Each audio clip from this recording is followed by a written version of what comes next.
공간은 어떻게 삶을 바꾸는가? 치유공간 디자이너 노태린의 공간을 통한 사람들의 변화 스토리, 신경건축학 개론, 지금 시작합니다.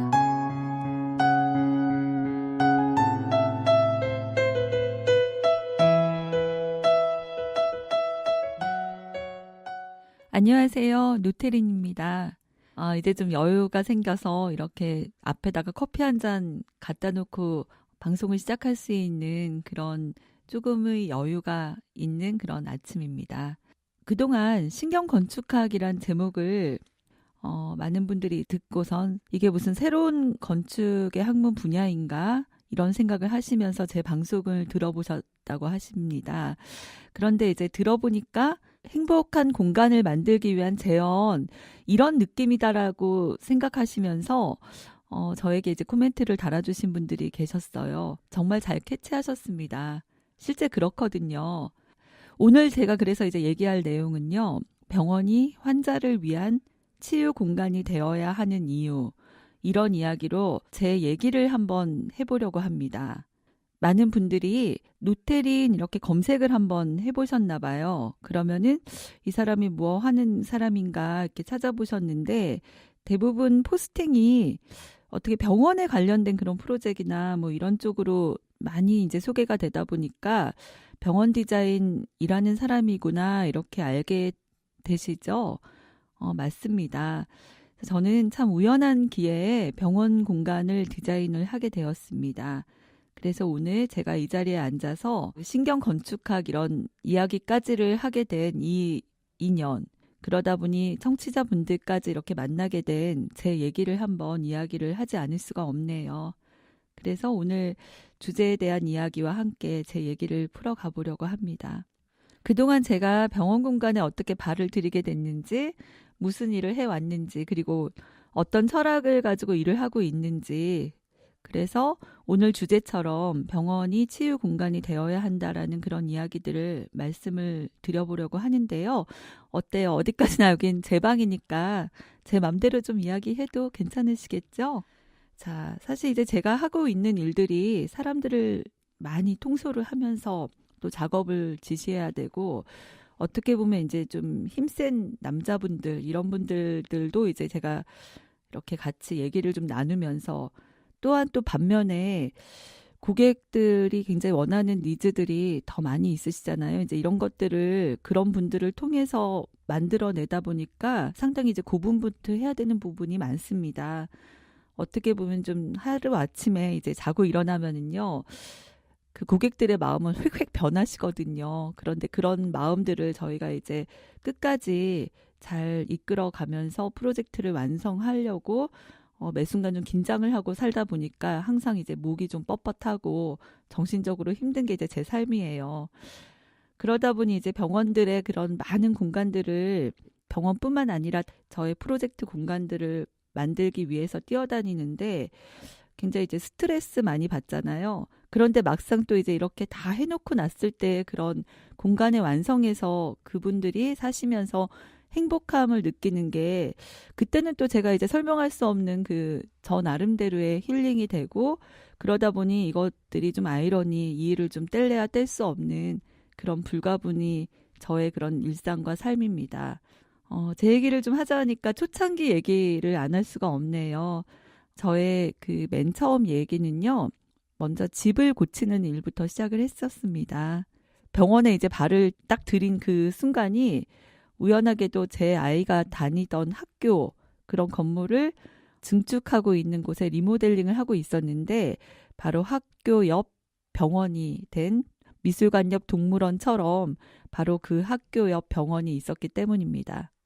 병원에서 그 학교를 바라보니까 매우 멋진 모습으로 막 지어지고 있다라는 거를 병원의 가장 높으신 분이 이제 캐치를 하고 나서, 저 학교를 고치고 있는 팀들을 좀 만나고 싶다, 그 디자인 팀들을 만나고 싶다라는 그런 부르심 같은 부르심? 그런 게 이제 저희 병원의 첫 리모델링 대전 성모병원과의 그런 만남이 있었거든요. 이 얘기를 하자니 좀 마음이 이렇게 뭐 좀 고즈넉해진다 그래야 되나요? 초창기 얘기를 하자 보니까요.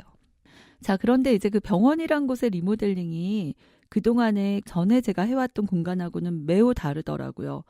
실제 그 경험하면서 매우 다른 것들을 느끼게 되다 보니까 저는 이거를 밤마다 낮에는 공사를 하고 새벽에 일어나서 이제 이런 리모델링에 대한 얘기를 제가 소상히 기록을 하기 시작을 했었습니다. 그러다 보니까 책 내용이 맨 처음에 이제 제가 전하려고 했던 것은 정말 이 사람이 이 안에서 숨쉬는 그런 곳, 그리고 마치 내 집과 같은 그런 병원, 이런 말을 제가 이제 키워드를 가지고 이 책을 쓰기 시작을 했었습니다. 자, 그런데 이 책 판매가요, 또 막상 다 책을 쓰고 났는데 상업 쪽하고는 아주 거리가 멀게 되더라고요. 제가 그 책 이름을 종합병원 리모델링이라고 책을 지었거든요. 제가 중학교 때 그 AFKN 드라마 그 제네럴 하스피탈 이런 외화가 있었어요. 아마 보신 분들 저의 그 연식을 그 가늠하실 수 있는 이런 제네럴 하스피탈이라고 하니까 좀 굉장히 이제 올드하긴 한데요. 그래서 이 느낌이 제가 생각할 때는요. 당시에 그 출판사에서 편집을 담당해 주셨던 편집장님은요. 책의 내용을 보고 가장 인간적인 공간 또는 이제 휴먼 스토리 이런 것들로 책의 제목의 방향을 잡는 게 좋지 않을까 이렇게 제안을 하셨는데 저는 이거를 굳이 종합병원 리모델링이라고 그렇게 좀 우겼었어요. 그래서 인간적인 제네럴 하스피탈의 사람 중심 그런 모습을 저는 생각을 했지만 결국에는 이거는 뭐 교양서도 아닌 어떠한 무슨 전문 지식이 담겨진 책인 걸로 착각을 하시고 이 책은 거의 이제 판매가 되지 않았었습니다.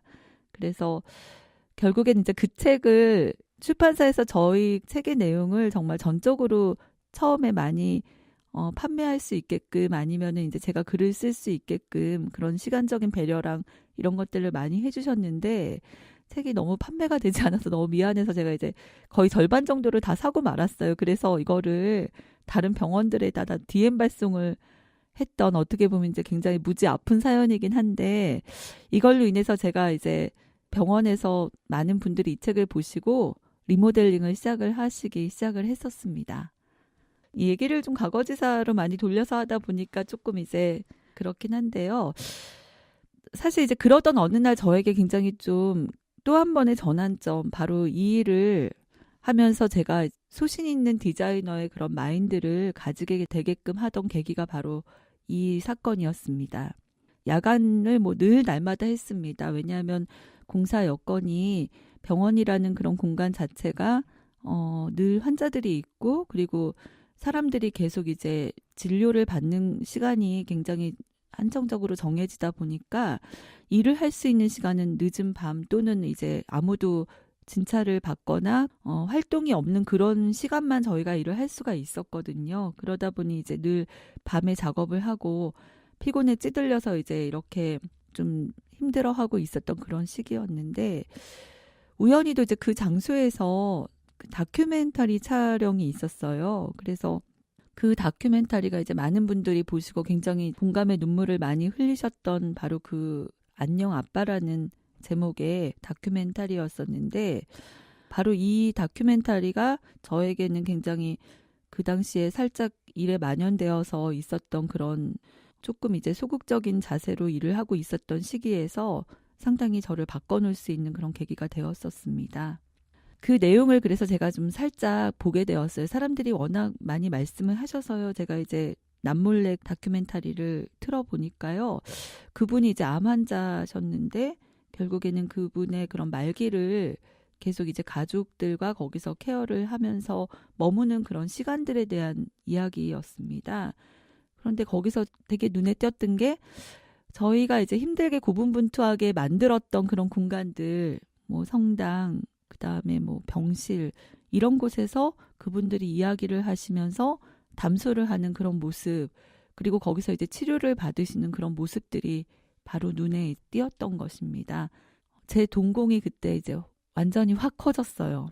그래서 저는 그 당시만 하더라도 저 공간을 그냥 일로서 생각하면서 바꾸는 그런 조금 더 편한 마감재 뭐 아니면 병원에서 좀 관리하기 쉬운 마감제 이런 것들, 자재들 이런 것들 서치하면서 이제 그런 거에 중점을 두고 때로는 정말 일하기 너무 힘들구나. 이렇게 뭐 남들 다 놀 때 나는 이렇게 또 일해야 되고 이런 거에 대한 좀 굉장히 우울함 이런 것만 생각을 하고 있었는데 그렇게 만들어졌던 공간들에서 결국에는 환자들이 저기에 앉아서 하루하루 병마를 이겨내기 위해서 싸워갔고 또 저희가 이제 이렇게 만들었던 그 공간에서 보는 그런 사물들이 바로 최후의 그런 마지막 물건들이 되지 않을까 이런 것들을 생각하고 나니까 저 공간들을 만들어내는 우리들이 얼마나 중요한 일들을 하며 또 그분들이 거기서 사용하는 사람들에게는 저 공간이 또 얼마나 중요한 곳인가 이런 것들에 대한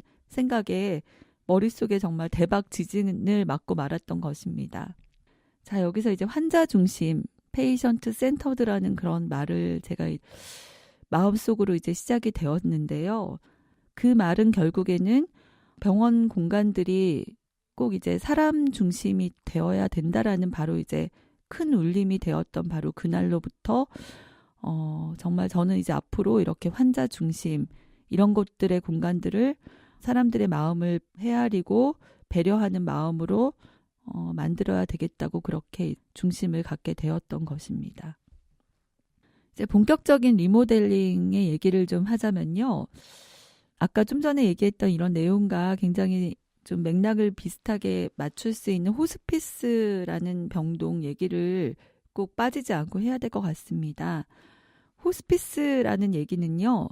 죽음이 가까운 환자를 입원시키는 시설이죠. 그리고 부자연스러운 연명으로 의료를 이렇게 더 지속되게 하는 게 아니라 심리적이나 종교적 그런 마음의 안식을 두면서 사람들이 이제 풍족한 최후의 마지막 삶을 마감하는 그런 것들을 목표로 하는 것인데 그러다 보니까 카톨릭이나 아마 기독교 이런 병원들에서 종교적인 병원들에서 많이 중심으로 이런 호스피스 병실 내지는 병동들을 개설을 하기 시작을 했습니다. 제가 이 병원 아까 얘기했던 안녕 아빠를 촬영하던 그 병원에서 결국 우리나라 거의 최초 시설에 가깝다고 보셔도 되고요. 이곳을 통해서 많은 분들이 벤치마킹을 하면서 호스피스 병원의 그런 느낌과 그런 분위기들을 이제 정의를 하기 시작을 했었습니다. 당시 병동을 만들기 위해서 굉장히 많은 그런 시설적 협의를 했었는데요. 그 중에 이제 많은 얘기 속 중에서 나왔던 얘기가 어느 의사 선생님께서 환자분들이 물고기를 바라보면서 좀 삶의 의욕을 갖게 했으면 참 좋겠습니다. 이런 얘기를 제안을 하신 적이 있었어요. 이런 꿈을 저희가 이제 그 의사 선생님의 요구를 적극 반영을 해서 실제 벽체형 그 수족관을 만들어 드렸던 경험이 있습니다.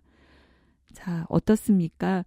병원이 그 환자를 위한 치유 공간이 되어야 되겠다는 이유가 조금씩 마음에 좀 와닿으시는지요? 그렇다면 이런 병원 공간 그리고 치유되는 그런 치유를 받는 환자들 이런 분들이 머무는 공간들은 꼭 단지 환자들만을 위한 치유 공간이 되어야만 할까요? 자, 그럼 오늘은 여기까지 하겠습니다. 다음 주에는 치유를 위한 공간이 환자뿐만 아니라 더 많은 다양한 사람들이 살고 있는 공간이라는 것을 얘기를 좀 해드리려고 그 궁금증을 풀어드리겠습니다. 감사합니다. 노태린의 신경건축학개론은 위아카이랩 퍼스널 브랜딩 그룹 MU가 함께합니다.